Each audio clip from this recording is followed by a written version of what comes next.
Bonjour. Chapitre 26, la carte effacée de Angèle l'Indien blanc, François Place. Chapitre 26 est le dernier chapitre du livre. Et voilà, n'oubliez pas de vos abonnements, je vous remercie. Chapitre 26, la carte effacée. C'est une visite inattendue qui apporta quelques jours plus tard une conclusion des plus étonnantes à toute cette histoire. Un matin, un gondole s'amarra à l'un des poteaux de bois qui se dressent devant les escaliers de la demeure de Corvadoro.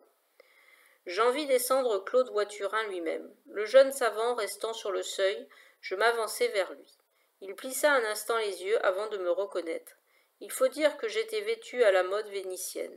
Je n'avais plus grand-chose à voir avec l'Indien déguisé en marin qu'il avait rencontré de l'autre côté du monde.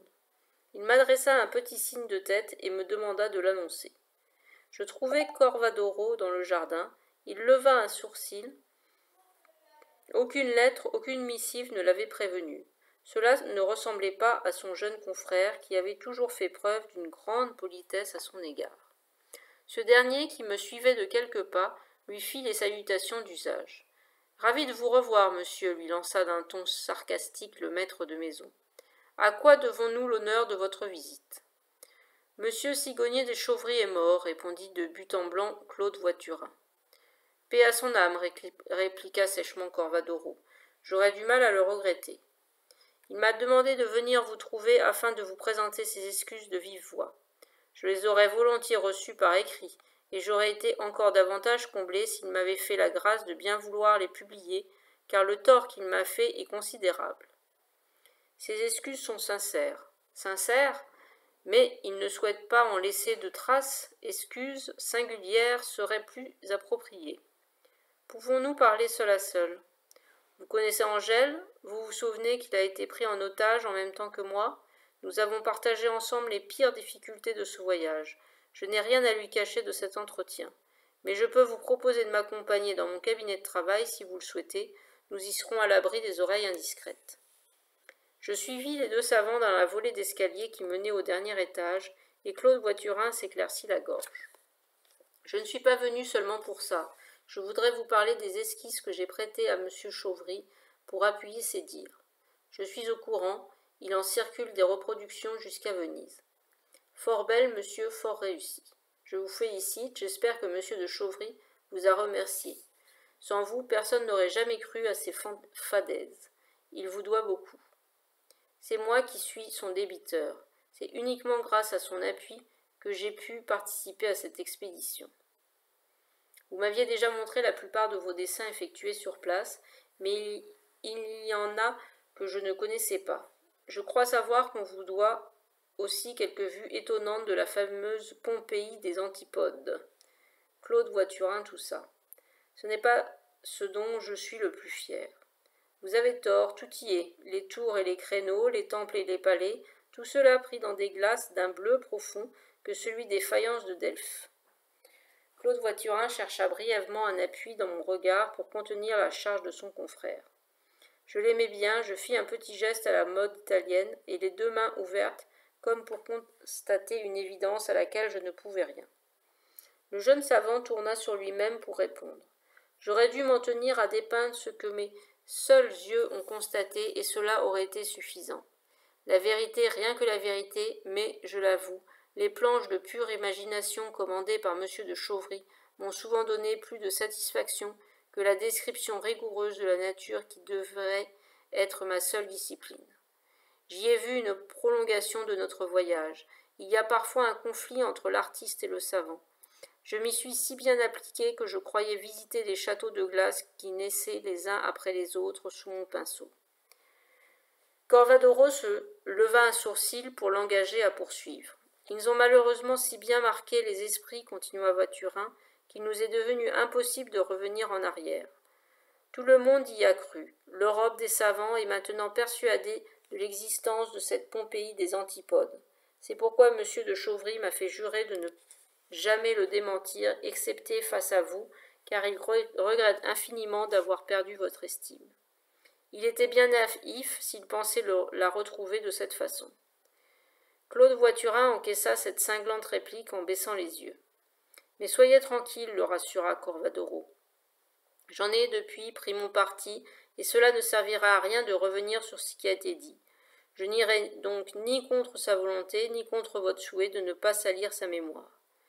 D'autres s'en chargeront, car on finira bien, même si c'est dans 100 ans, par retourner sur les lieux et découvrir que cette Atlantique des antipodes n'était qu'une chimère de papier. Oublions tout cela. Je serai très honoré de vous avoir à dîner. Je vous ai toujours trouvé beaucoup de talent et je peux aisément vous recommander ici à Venise. Considérez cette maison comme la vôtre tout le temps que durera votre séjour. Claude Voiturin toussa encore, en passant d'un pied sur l'autre, et Corvadoro le dévisageait. Il y a autre chose, n'est-ce pas demanda-t-il en laissant passer un sourire. Monsieur, vous allez vous moquer. Le jeune savant désignait l'énorme portefeuille relié de cuir qu'il portait sous le bras. Corvadoro débarrassa une table pour lui permettre de le déposer.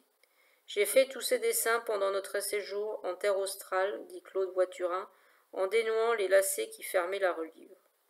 Je me penchai, piqué par la curiosité, et je vis plusieurs planches sur les baleines tueuses, une autre très belle sur les phoques à défense de licorne, quelques esquisses de Woona, des arbres, des poissons, des oiseaux, des coquillages, tous dépeints avec la délicatesse d'un premier jour, et même mon propre portrait, ce qui me fit un peu rougir. Je tenais à vous les montrer parce qu'il est arrivé quelque chose de peu naturel et que je n'arrive pas à m'expliquer, continua le naturaliste. Cela concerne tous les relevés de côte et toutes les esquisses de cartes que j'ai tracées sur place. Là-dessus, il étala de grandes feuilles, un peu jaunies, vierges de toute trace. Il fallait s'en approcher, à les toucher du nez, pour y deviner une vague grisaille absorbée dans l'épaisseur du papier. Tout s'est effacé, continua Voiturin. Voyez vous-même, ces feuilles ont subi la chaleur et le froid, l'humidité d'un long séjour sur les mers, mais comme pour les autres que je vous ai montrés, j'en avais pris le plus grand soin. Je les ai protégées des champignons et des moisissures, et pourtant, regardez, les dessins des cartes ont disparu. Uniquement ceux des cartes qui donnaient toutes les précisions sur la situation et l'aspect de cette terre. C'est tout simplement effrayant. Effrayant. Terrifiant même. J'avoue que cela me cause un grand trouble. Je n'en dors pas la nuit. De quoi diable avez-vous peur s'étonna Corvadoro. De ceci, que nous avons maquillé cette terre neuve pour la rendre la plus attrayante possible aux yeux du monde. Mais la nature ne se laisse jamais faire, et Dieu ne pardonne pas que l'on joue avec sa création. C'est pourquoi notre passe-temps favori, à nous les hommes, et je ne plaisante pas, nous avons, monsieur de Chauvry et moi-même, triché avec la science et outrepassé nos droits. Il est mort, et je pense de l'effroi que lui causait l'ampleur de son escroquerie. Je doute que ce soit la raison, monsieur de Chauvry. Je doute que ce soit la raison, monsieur de Chauvry n'était plus très jeune et les fatigues du voyage l'ont, comme nous tous, durement éprouvé. Mais vous avez encore la vie devant vous.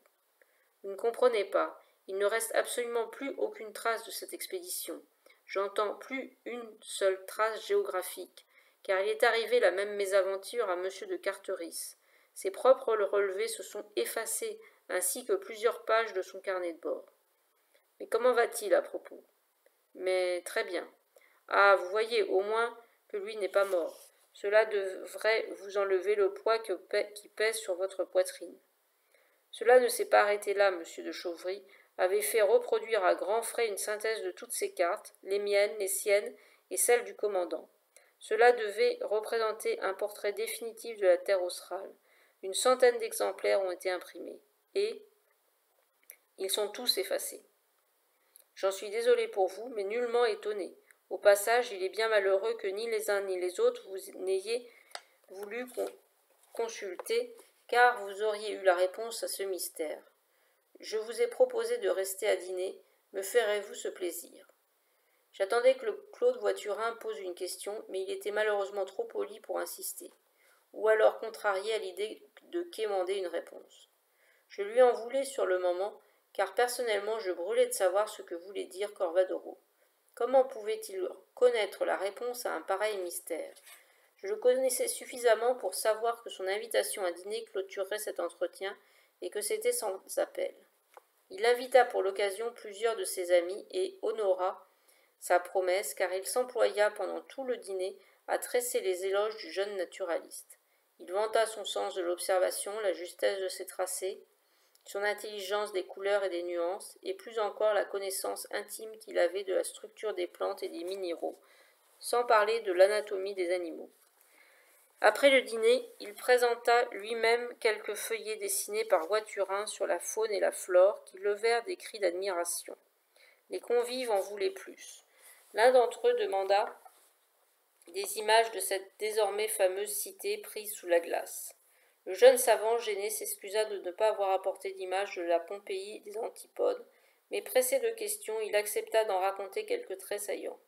Or, il ne mentait pas tout à fait, car je revoyais en l'écoutant les fantasmagories des grandes montagnes de glace, ces forteresses de faïence majestueuses et brillantes, dérivant sur leurs vagues d'émeraude. Il n'était pas difficile d'imaginer dans le relief sculpté par l'eau et le vent des palais et des temples des cathédrales païennes des villes à la dérive. Et même j'avais le cœur serré à l'idée que je n'aurais peut-être plus l'occasion de croiser leur chemin. Quand tous les autres invités furent partis, Corvadoro prit Voiturin par le bras, de cette façon familière qu'il avait pour entraîner les confidences. « Savez-vous pourquoi je ne trahirai pas la mémoire de votre protecteur ? Non, monsieur, je l'ignore et je m'en étonne, car vous n'avez jamais montré beaucoup d'amitié l'un envers l'autre. » D'amitié pour monsieur de Chauvry, non, je n'en ai jamais eu. Mais ce n'est pas la raison de mon silence. La vraie raison, c'est que sa Pompéi des antipodes est beaucoup moins invraisemblable que la simple vérité. Et qu'entre les deux versions du voyage, la sienne, enjolivée par vos soins, et la mienne qu'il m'aurait fallu défendre bec et ongle, j'ai très vite compris que c'est la seconde qui m'aurait fait passer pour un affabulateur. Vous ne nous avez pas tout raconté lorsque nous étions à bord du Neptune. Monsieur de Chauvry ne m'en a pas laissé le loisir. Puis-je vous rappeler que j'étais là? C'est vous qui vous êtes fermé comme une huître. J'avais mes raisons. Je ne supportais plus ces piques incessantes sur les Woana. Cela me hérissait le poil. Je peux vous le dire maintenant, j'ai dû mettre un fameux bâillon à ma colère pour ne pas le mettre en pièces. Il y a un moment où la bêtise et la mauvaise foi doivent cesser, et je n'aimais pas les sous-entendus malveillants qu'il se permettait sur ma prétendue naïveté. J'ai l'air chétif, mais je tire bien à l'épée, et je ne me satisfais pas d'une petite blessure pour laver mon honneur. Je n'ai jamais quitté un duel au premier sang, et si nous avions dû en venir à cette extrémité, soyez sûr que l'un de nous serait resté allongé pour de bon sur le carreau. Et comme vous pouvez constater que je me tiens encore sur mes deux jambes, vous devinerez aisément si j'ai laissé à mes adversaires une chance d'en faire autant. Monsieur de Carteris l'avait compris, il est intervenu à temps pour vous séparer. Corvadoro laissa le silence s'installer sur ces considérations, puis, comme si un oubli se rappelait soudain à sa mémoire. Venez, maintenant je peux vous montrer. Nous retournâmes au cabinet de travail plongé dans la pénombre. Une porte-fenêtre était restée ouverte sur la terrasse, une sorte que la nuit d'été y déversait sa clarté bleutée. Corvadoro alluma un chandelier. Il déploya sur la table une grande feuille blanche. « Voici ma propre carte de la terre australe, dit-il d'un air triomphant.